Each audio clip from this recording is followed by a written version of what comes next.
BJP 70টা MLA নিয়ে আমাদের বলছে বাংলাদেশি, এরা যদি বাংলায় ক্ষমতায় থাকতো কি বলতো?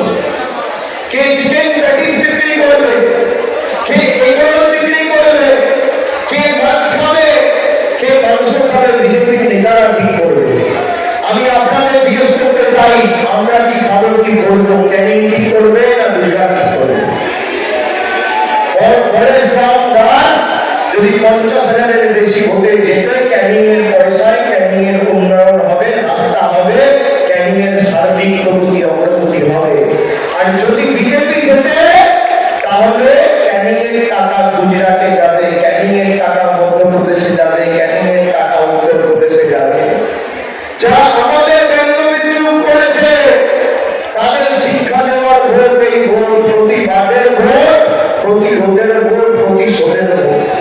গুজরাটের নেতারা, দেশের স্বরাষ্ট্রমন্ত্রী আমাদের মাটিতে এসে, বাংলায় এসে আমাদেরকে ধমকাচ্ছে, বাড়িটা গুজরাটে, আর বাংলায় এসে বলছে উল্টা করকে সিধা কর দেগা, উল্টা লটকা দেগা, ঘর সে নিকলনা মত, ঘর মে ঘুস যাও।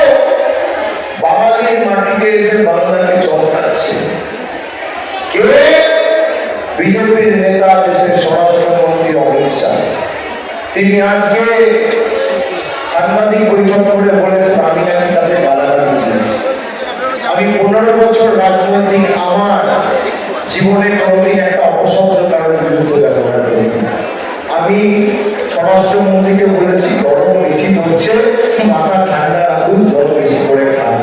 আর আপনার যদি সৎসাহস থাকে তাড়াতাড়ি বাংলায় থাকবেন, যারা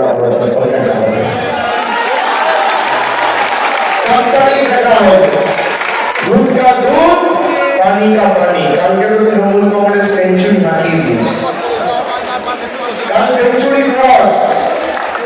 এখানে তো খালি দফায় দক্ষিণ 24 পরগনা আমাদের সবসময় লাস্ট খেতে হবে, শেষ দফা।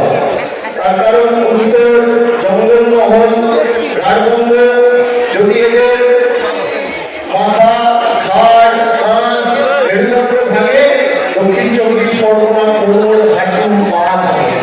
যেটুকু অবশিষ্ট ছিল গণতান্ত্রিকভাবে দক্ষিণ 24 পরগনা দেওয়া। আমি আপনাদের সকলকে আরেকবার ধন্যবাদ জানিয়ে আমার আপনার সকলের প্রার্থী, জোড়াফুলের প্রার্থী, তৃণমূলের প্রার্থী, আপনারা পরেশকে 50,000-এর বেশি ভোটে জেতান। এলাকার যা দাবি দাওয়া থাকবে, যা আপনাদের চাহিদা থাকবে, আমি সরাসরি পরেশের সাথে দৈনিকভাবে যোগাযোগ রেখে আমার যতটুকু এখতিয়ার